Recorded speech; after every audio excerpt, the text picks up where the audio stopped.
Hello నమస్తే నేను Ashok. Liquor case ఆంధ్రప్రదేశ్లో కూటమి సర్కార్ అధికారంలోకి వచ్చిన తర్వాత పెద్ద ఎత్తున వైసీపీ పైన విమర్శలు చేస్తూ వచ్చింది.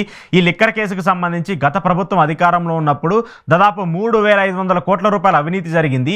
ఆ డబ్బులన్నింటినీ కూడా వివిధ మార్గాల ద్వారా క్విట్ ప్రోకో అంటారా, మనీ లాండరింగ్ అంటారా, ఇలా వివిధ మార్గాల ద్వారా విదేశాలకు తరలిస్తూ వచ్చారు.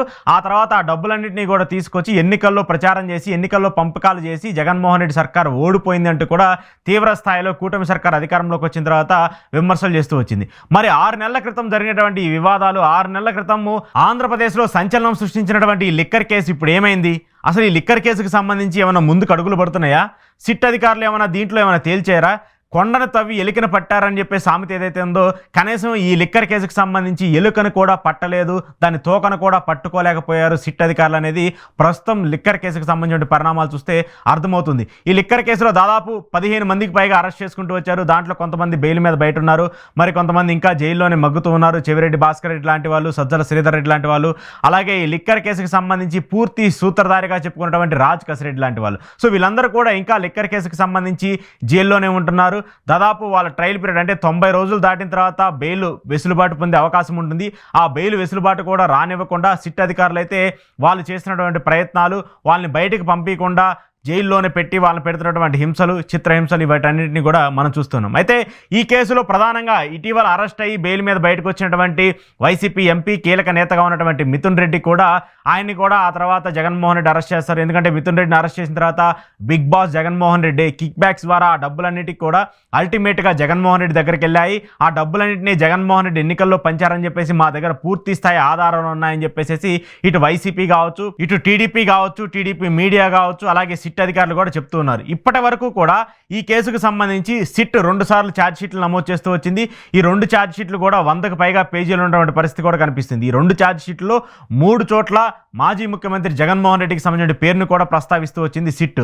జగన్మోహన్ రెడ్డికి సంబంధించి ఏదైతే ఈ లిక్కర్ కేసుకు సంబంధించి 3,500 కోట్ల రూపాయలు దోచుకున్నారని చెప్పేసి ఆధారాలు ఉన్నాయో, ఆ ఆధారాలకు సంబంధించి ఎలా వెళ్ళాయి, డబ్బులు ఎలా వచ్చాయని చెప్పేసి కూడా పూర్తి స్థాయిలో ఒక ఛార్జ్ షీట్లను కూడా నమోదు చేసినటువంటి నేపథ్యంలో ఆ ఛార్జ్ షీట్ల పైన ఫర్దర్ ప్రొసీడింగ్స్ ఎలా ఉండబోతున్నాయి, దీంట్లో ఏమైనా జగన్మోహన్ రెడ్డిని పిలిచి విచారిస్తారా, లేదంటే జగన్మోహన్ రెడ్డిని ఏమైనా అరెస్ట్ చేస్తారా అనేటువంటి వార్తలు కూడా గత కొంతకాలంగా గుప్పుమన్నటువంటి నేపథ్యంలో, గత కొంతకాలంగా పెద్ద ఎత్తున టీడీపీ సంబంధించిన మీడియా ఛానల్స్లో పెద్ద ఎత్తున వచ్చినటువంటి నేపథ్యంలో ఇప్పటి వరకు కూడా ఈ కేసుకు సంబంధించి నెక్స్ట్ స్టెప్ ఏంటి అనేది కూడా అర్థం కానటువంటి పరిస్థితి ఉంది. ఈ కేసులో కీలకంగా అరెస్ట్ అయినటువంటి ధనుంజయ రెడ్డి కావచ్చు, అలాగే గోవిందప్ప బాలాజీ కావచ్చు, ఓఎస్డి కృష్ణమోహన్ రెడ్డి కావచ్చు, వీళ్ళందరూ కూడా బయటకు వచ్చారు. వాళ్ళందరూ కూడా బెయిల్ మీద ఏసీబీ కోర్టు ఇచ్చినటువంటి బెయిల్ మీద బయట ఉన్నారు. ఆ తర్వాత వాళ్ళ బెయిల్ని కూడా రద్దు చేయాలని చెప్పేసి మళ్ళీ సిట్ అధికారులు కోర్టుకు వెళ్ళినటువంటి, సుప్రీంకోర్టుకు వెళ్ళినటువంటి పరిస్థితి ఉంది. మళ్ళీ దాంట్లో కూడా వీళ్ళందరూ కూడా సుప్రీంకోర్టు దగ్గర నుంచి మినహాయింపు తీసుకుంటూ వచ్చారు, మమ్మల్ని అరెస్ట్ చేయడానికి అవసరం లేదని చెప్పేసి. ఆ తర్వాత జరిగినటువంటి పరిణామాలు వీటన్నిటిని కూడా మనం చూస్తూ వచ్చాము. సో ఇలాంటి నేపథ్యంలో అరెస్టులు, కేసులు, వాళ్ళని లోపల పెట్టడము, మళ్ళీ బయటకు తీసుకురావడము, మళ్ళీ కోర్టుల్లో ఏసీబీ కోర్టుకు వెళ్ళి బెయిల్ ఇవ్వాలని చెప్పేసి అప్పీల్ చేయడము, ఈ పరిణామాలన్నీ జరుగుతున్నాయి తప్ప ఎక్కడా కూడా ఈ కేసుకి సంబంధించి వ్యాలిడిటీగా 3,500 కోట్ల రూపాయల అవినీతి జరిగింది, దానికి సంబంధించిన ఆధారాలు మా దగ్గర ఉన్నాయి, దానికి సంబంధించినటువంటి ఆస్తులన్నింటినీ మేము జప్తు చేశామని చెప్పేసి ఇప్పటి వరకు కూడా ఎక్కడా కూడా సిట్ చెప్పినటువంటి పరిస్థితి లేదు. ఎక్కడా కూడా ఈ కేసుకు సంబంధించి పూర్తి స్థాయిలో ఆధారాలు ఒక ప్రెస్ మీట్ పెట్టి బయటకి వెలువ చెప్పినటువంటి పరిస్థితి లేదు. ఏడాదిగా ఈ కేసుకు సంబంధించిన విచారణ అంతా కూడా కొనసాగుతూ ఉంది. శ్రీధర్ రెడ్డిని అరెస్ట్ చేస్తూ వచ్చారు, ఆ తర్వాత మిగతా వ్యక్తులను అరెస్ట్ చేస్తూ వచ్చారు. ఈ కేసులో ప్రధాన సూత్రధారిగా ఉన్నటువంటి రాజ్ కసిరెడ్డికి సంబంధించిన ఆస్తుల్ని జప్తు చేశారు తప్ప ఎక్కడా కూడా ఈ కేసుకు సంబంధించి నెక్స్ట్ ప్రధాన సూత్రధారి అంటారా, లేదంటే నెక్స్ట్ దీనికి సంబంధించిన వ్యక్తి అంటారా, వాళ్ళెవరూ కూడా ఇప్పటి వరకు అరెస్ట్ అయినటువంటి దాఖలాలు లేవు. వాళ్ళందరూ కూడా ఇప్పటి వరకు ఈ కేసుకు సంబంధించి ఈ కేసులో వాళ్ళే ముద్దాయిలు అనేటువంటి ప్రూవ్ అయినటువంటి సిచ్యువేషన్ కనిపించలేదు. సో ఇలాంటి నేపథ్యంలో ఈ కేసుకు సంబంధించి ఇటీవల జడశ్రవణ్, జై భీమరావు భారత్ పార్టీ అధ్యక్షుడు జడశ్రవణ్ కూడా ఒక మెయిన్ పాయింట్ని రైజ్ చేస్తూ వచ్చారు. మీరు ఈ కేసుకు సంబంధించి 3,500 కోట్ల రూపాయల అవినీతి జరుగుతూ వచ్చింది. ఈ 3,500 కోట్ల రూపాయల్ని జగన్మోహన్ రెడ్డి ఎన్నికల్లో ఖర్చు చేశాడు.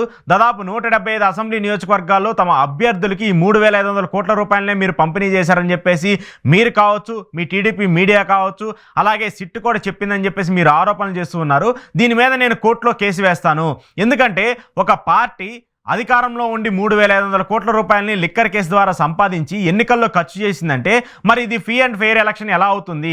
ఎన్నికల కమిషన్ చెప్పినటువంటి మాటలు, ఎన్నికల కమిషన్ చేసినటువంటి విమర్శలు, అలాగే ఏదైతే ఆంధ్రప్రదేశ్లో జరిగినటువంటి ఎన్నికల తీరు, ఇవన్నీ కూడా అబద్ధమే కదా. ఒక పార్టీయే 3,500 కోట్ల రూపాయలని డైరెక్ట్గా ప్రభుత్వంలో ఉన్నప్పుడు అధికారంలో ఉన్నప్పుడు దోచుకొని మరి ఎన్నికల్లో పంచిపెట్టిందంటే మరి మిగతా పార్టీలన్నీ ఆంధ్రప్రదేశ్ అసెంబ్లీ ఎన్నికలకు సంబంధించి ఎన్ని వందల కోట్లని ఖర్చు పెట్టాయి, మరి ఫ్రీ అండ్ ఫెయిర్ ఎలక్షన్స్ ఎలా అవుతాయి, రాజ్యాంగబద్ధంగా జరిగినటువంటి ఎన్నికలు ఎలా అవుతాయి, ఈ ఎన్నికలను వెంటనే రద్దు చేయాలి అంటూ కూడా ఇదే కేసుకు సంబంధించి ఇదే అంశానికి సంబంధించి చిట్టు వేసినటువంటి ఛార్జ్ షీట్కి సంబంధించి జడశ్రవణ్ కోర్టుకు వెళ్ళినటువంటి పరిస్థితి ఇస్తూ ఉన్నాము. దానికి సంబంధించి ఎలక్షన్ కమిషన్ కూడా సమాధానం చెప్పాలి.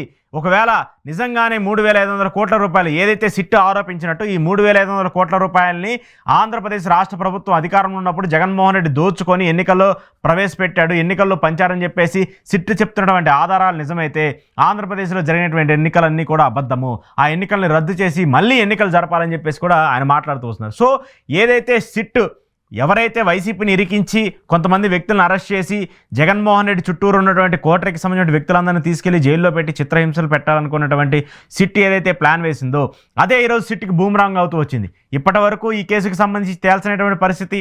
ఆ తర్వాత హైదరాబాద్ శివారు ప్రాంతాల్లో ఒక కాలేజీకి సంబంధించిన యాజమాన్యానికి సంబంధించిన ఒక వ్యక్తి ఇంట్లో డబ్బులు నోట్ల కట్టలు దొరికితే అది ఏమయ్యాయో చెప్పినటువంటి పరిస్థితి.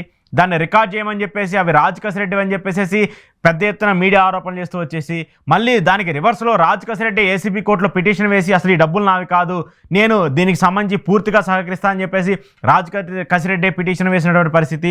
అలాగే ఇప్పుడు జడశ్రవణ్ ఆరోపిస్తున్నట్టు 3,500 కోట్ల రూపాయలని వైసీపీ పార్టీ ఎన్నికల్లో ఖర్చు పెడితే మరి ఇది ఫ్రీ అండ్ ఫెయిర్ ఎలక్షన్ ఎలా అవుతుందని చెప్పేసి ఆయన కోర్టుకు వెళ్ళినటువంటి పరిస్థితి. సో ఇన్ని వివాదాలని లిక్కర్ కేసుకు సంబంధించి సిట్ ఎదుర్కొంటూ ఉన్నప్పుడు మరి ఈ కేసుకు సంబంధించి సిట్ ఏం ప్రూవ్ చేసింది? మరి ఈ కేసుకు సంబంధించి సిట్ ఒక్కటన్నా నిర్ధారించిందా?